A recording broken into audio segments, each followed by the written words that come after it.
Hey friends, welcome back to Between the Sundays, where each week we take the previous Sunday's sermon and sit down, discuss its major themes, and figure out ways that it might connect to our everyday lives. It's a chance to keep the conversation going and carry Sunday into the rest of the week. Thanks for joining us.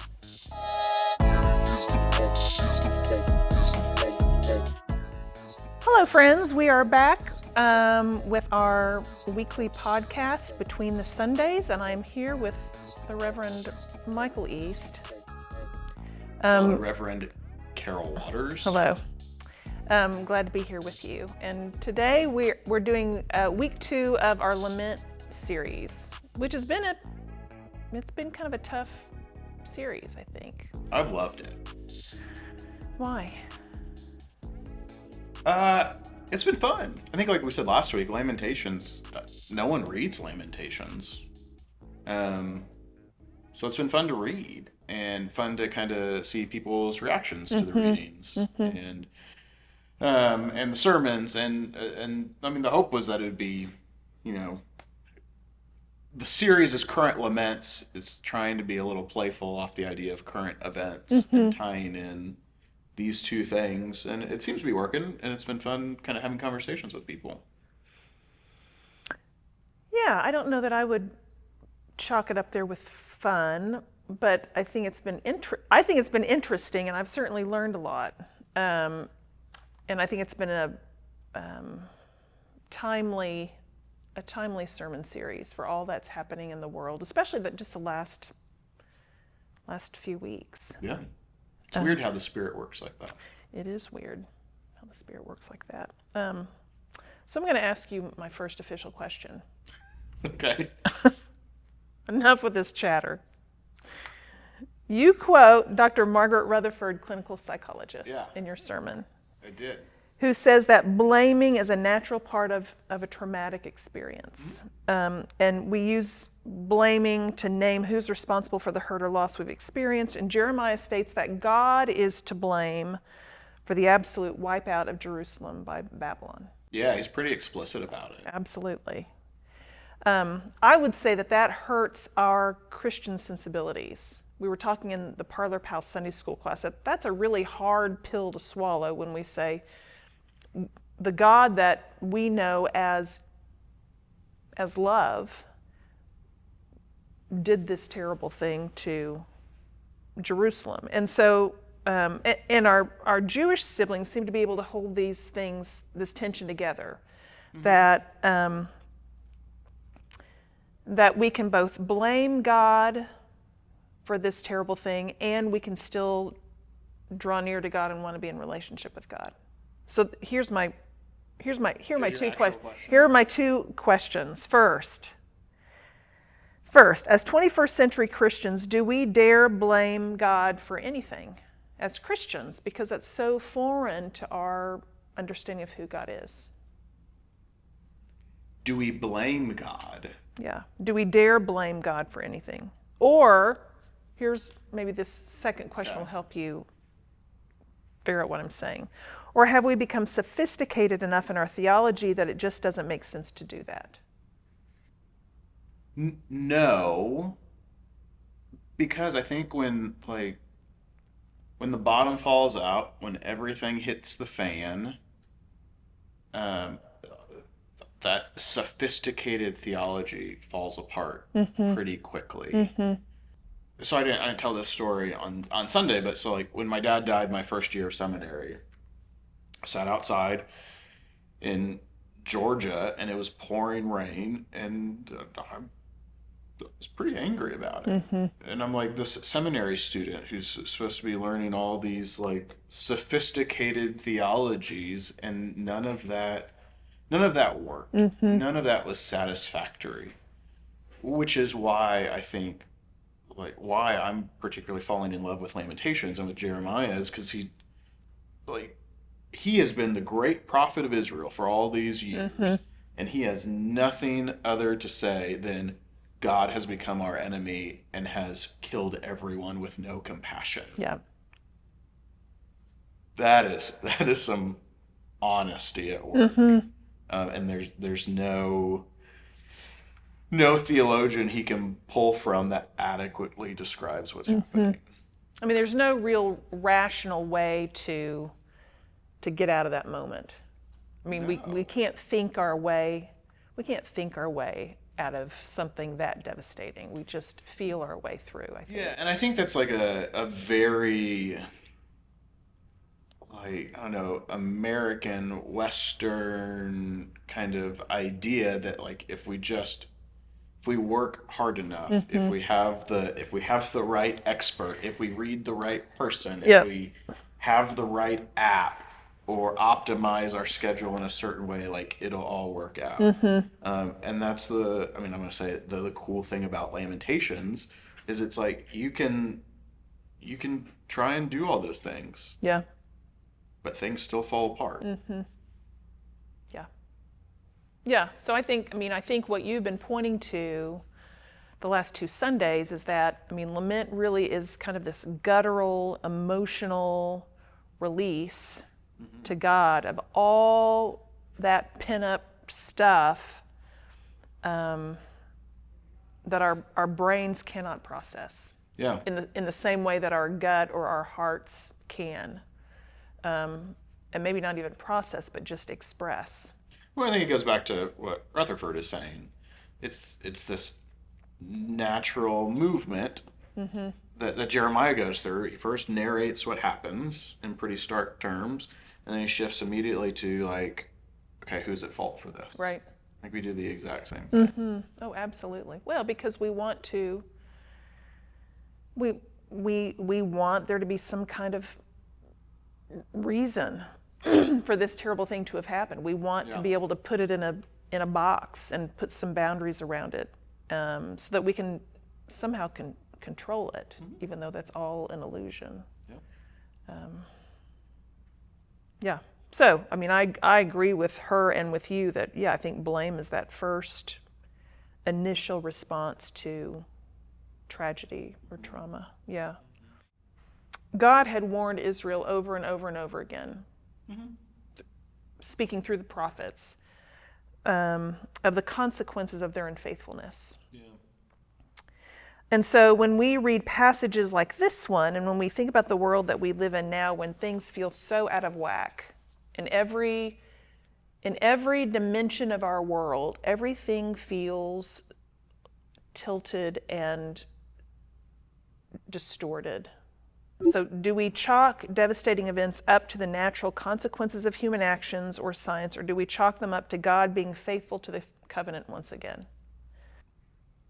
Yeah, I think at the heart of your question is, I mean, in fancy theology terms, we Yeah. call it theodicy, right? Why do bad things happen to good people?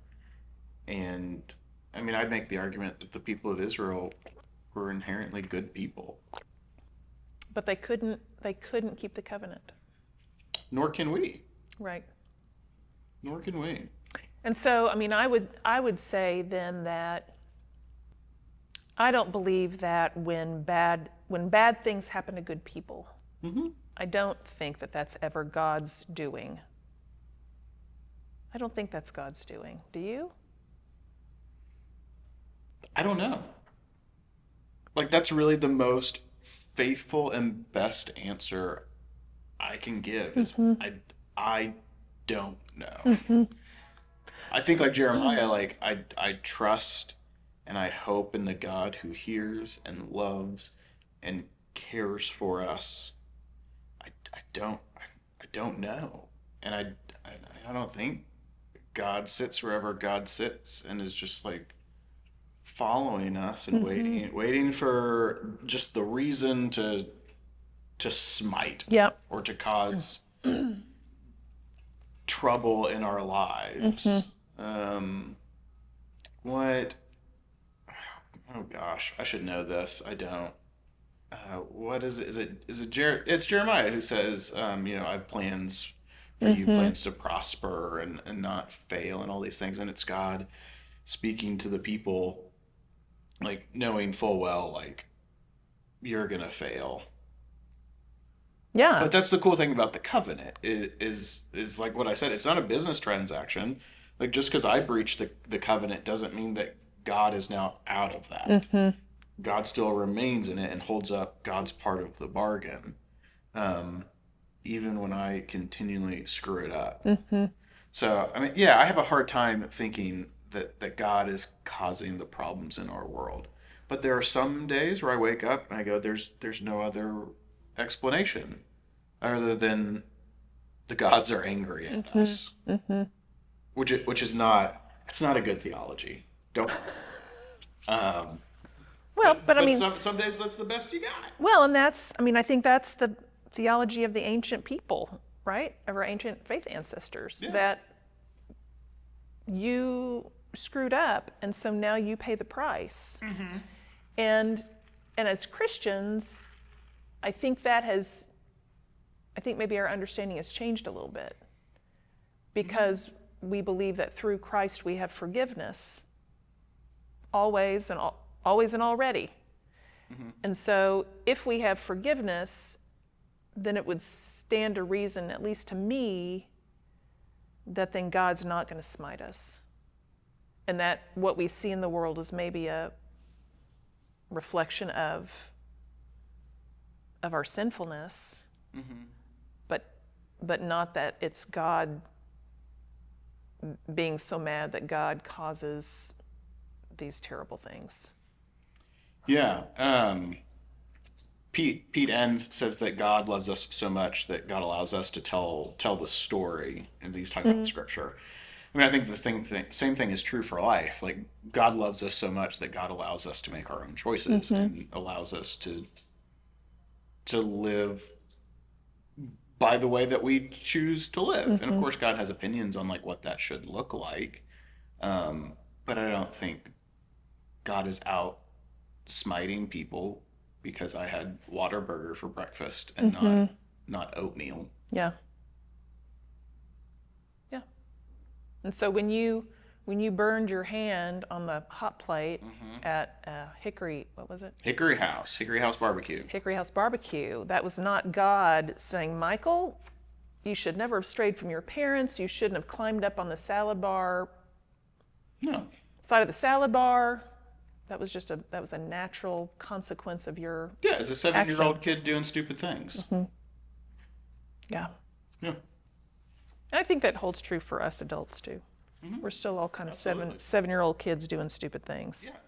None of us, honestly, like none of us know what we're doing. We're just figuring it out each and every day. That's what I've learned as now a 37-year-old. It's what I've learned as a parent. Is like my parents had no clue what they were doing. And that's such a devastating thing when you realize that that's true. I mean, Yeah. when I was little, I thought, oh, the grown-ups have all the answers. They've got it all together. And now that I'm 59 years old, I think I have no idea what I'm doing. I've no idea where I'm going. I don't know how any of this works, really. Yeah. And so it really is a humbling and a decision to trust something other than yourself. Yeah. Yeah. Yeah.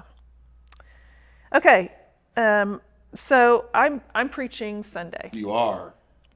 And And the easy text. I just want to point that out. Oh my gosh. Oh poo. Hope actually shows up in the third chapter. Well, it does, but that doesn't mean it's easier than the others. I mean, we can play that game if you want. Do you have another question? Yeah, I do. I'm trying to recompose myself. Okay, I'm playing around with the idea that lament Yeah. is really a necessary part of the story of hope. Yeah. That without lament's reality check, we stay in denial.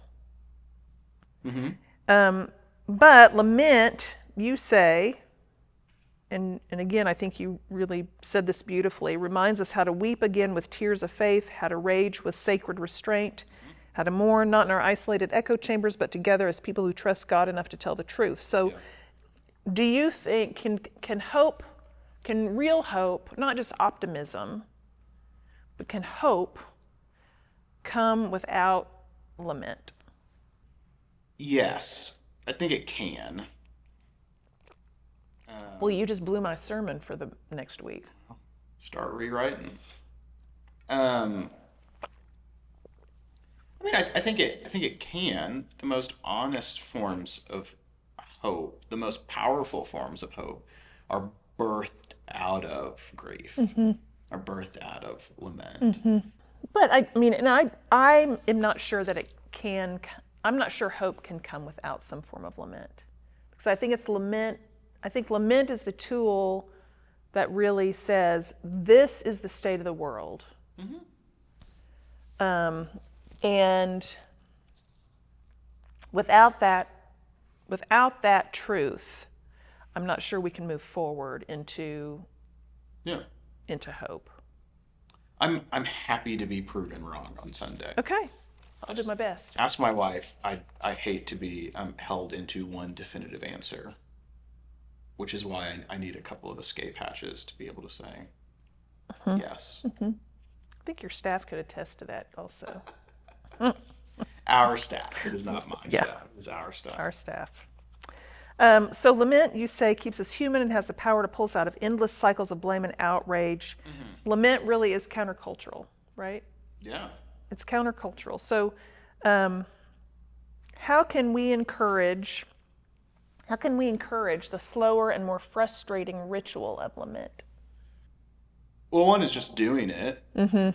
Like it. Lament is one of the things that you just have to do.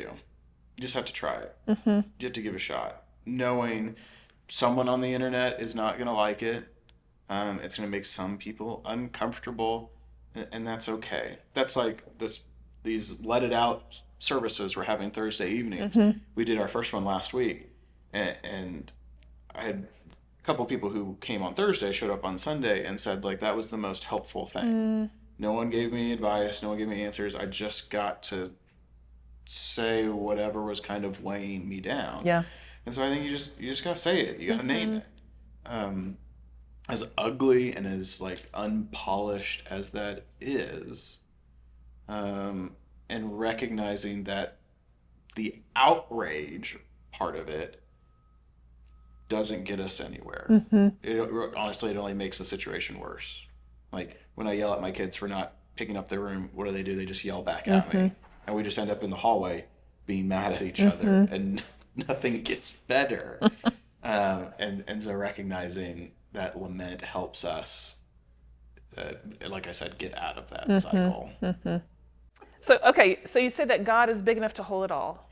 God is big enough to hold it all. So what is about God that allows for that? God is God and we are not. Okay. Great answer. That's it. Okay, that's a wrap. See you next time between the Sundays.